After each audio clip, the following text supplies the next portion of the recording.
Hi, it's me, Rasheed, coach, speaker, and author, and founder of Soul Leader. Today I'm going to be sharing you 3 tips to help you overcome imposter syndrome. And if you're wanting more on this, do check out the Soul Leader course.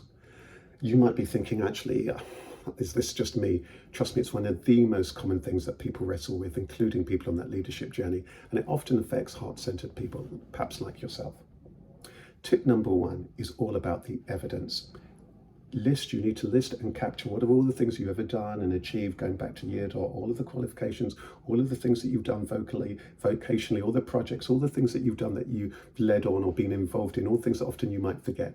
Capture it, and you might need to see it as well by having those certificates, those particular things that you've done, the paperwork, all of that stuff there, or the letters of thanks. So that's tip number 1. Tip number 2 is asking people you know, like, and trust. These need to be people who know what they're talking about, and they need to know you. Ask them what your strengths or your qualities and all of those things are. Get them to write it down. Get them to write down. It might be a whole train load of things that they say, like the train going by. Thirdly, what's the value in being the imposter? What's the value of somebody else being in the room? What's the value of somebody who looks and sounds like you, who brings the qualities that you uniquely do? What's the magic that you have? So you may not have any of these accolades, all of these qualifications that might be other qualifications of you being authentically you. What is it that you bring to the room?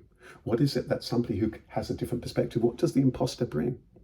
What does that other person, it might be the imposter is exactly the person who should be in that room, who's not around the table, who's not represented at the moment. And that person might well be you.